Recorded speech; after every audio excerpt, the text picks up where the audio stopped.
Hello guys, welcome back to my channel. So this question I am about to ask may offend some people in some kind way, but permit me to ask it because there is a level that some things will be moving.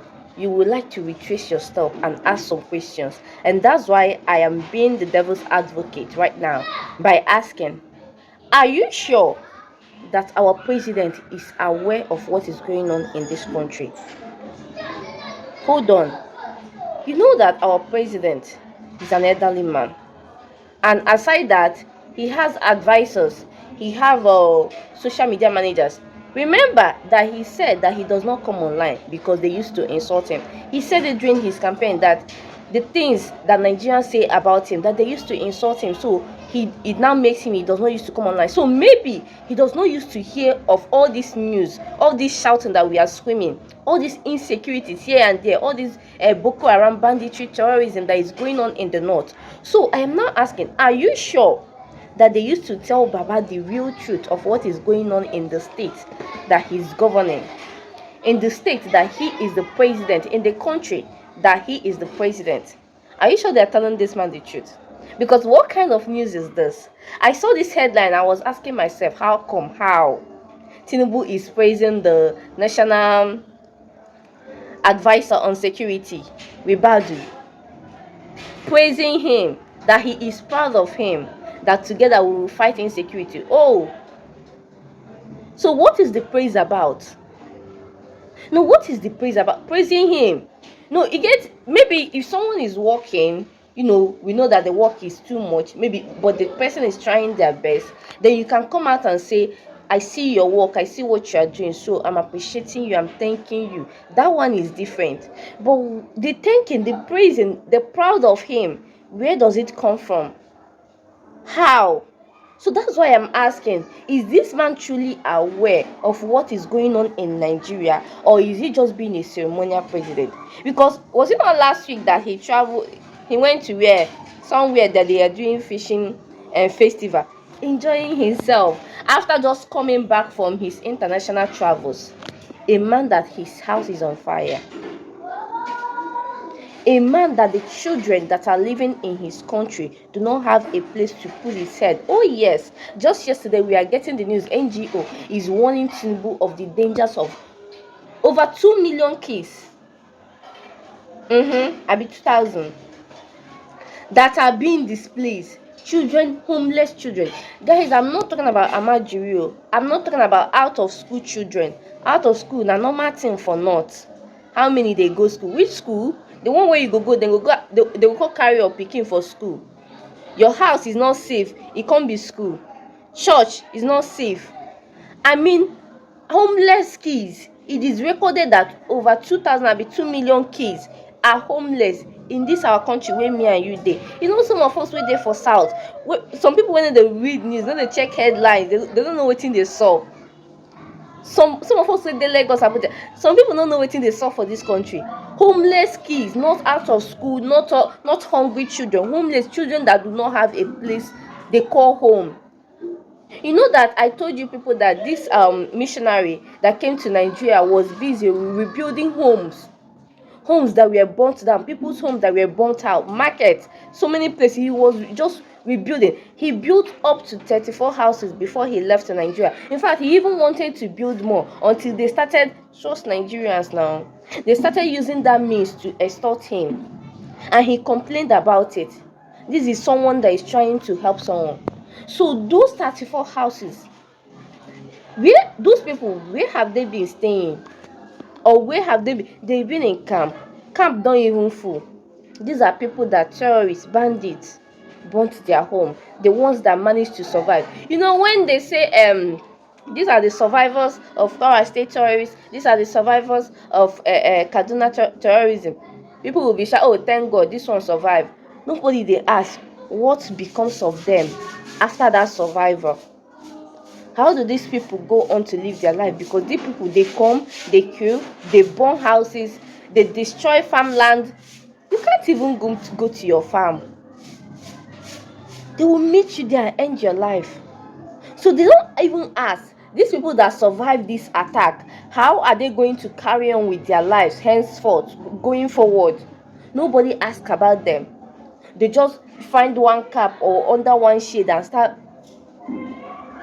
Now it is recorded that over 2 million kids are out of home. They are homeless. And if care is not taken, it not end there. They say that if care is not taken, that these children are going to join the terrorists, that they are going to join the Boko Haram. Guys, have you seen the videos of when they arrest these people, these terrorists that they are mentioning about? Do you know that they are kids, teenagers? Have you seen videos of where some of them are being arrested, where they are being questioned? These children do not even know what they are doing. These people are kids of 15, 16 years. They are not carrying guns because nobody is guiding them, because they are homeless, they are hungry. So when these people meet them, promise they will give them 10k, 5k. After operation, they will go into kidnapping and banditry.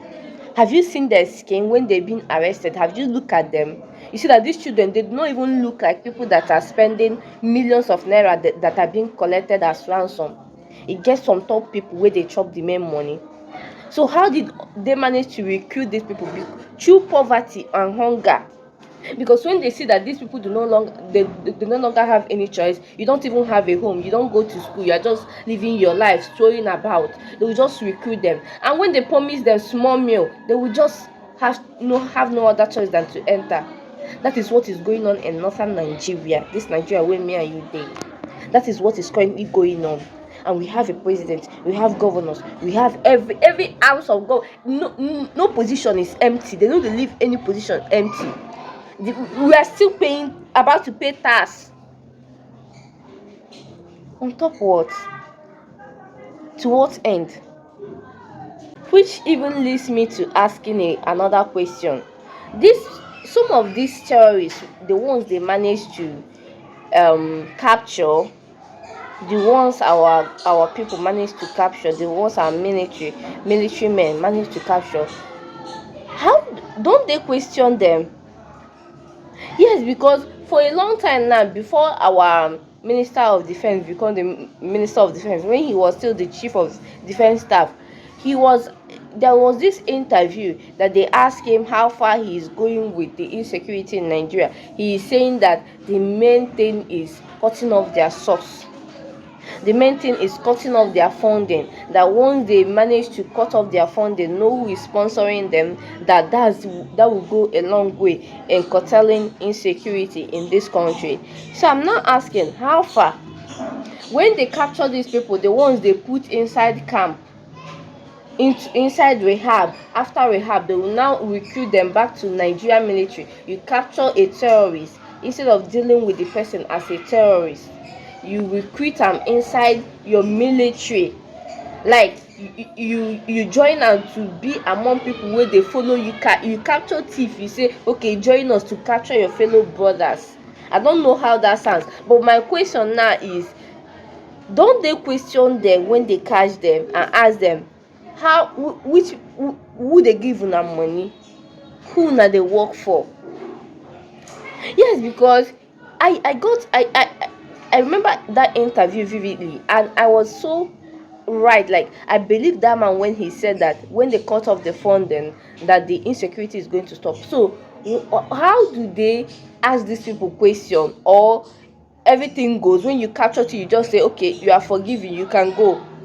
Some of them, the ones that are not able to join the army, they will just send them back to the society. You will hear news of repentant Boko Haram. They call them repentant Boko Haram have been released, have been forgiven after undergoing social therapy.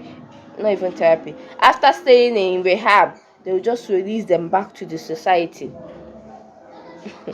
Are we fools? Are we children? What is going on? So, because this thing, for me, it looks very easy asking them who they fund now, because I believe that all this trying to bomb these people, going to bush, fighting them, wasting our military lives, and trying to fight. We have been fighting insurgency for how many years? Since Buhari days, up to no avail, which tells that it doesn't end by buying all of them. As long as their oga at the top still there, they will keep recruiting more. So is that funding, is that shebi they have said they have released list, US have helped Nigeria to procure list of people that are sponsoring terrorism in Nigeria. How come those names are not made public? How come arrests are not being made from those lists? What are we doing with that list? Why is it not public yet? Why is our president not talking to us?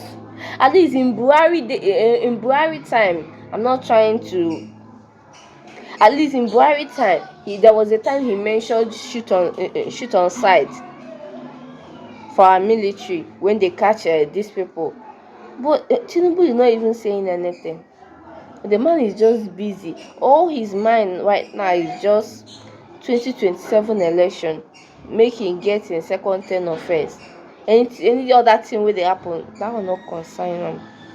He's not even saying anything.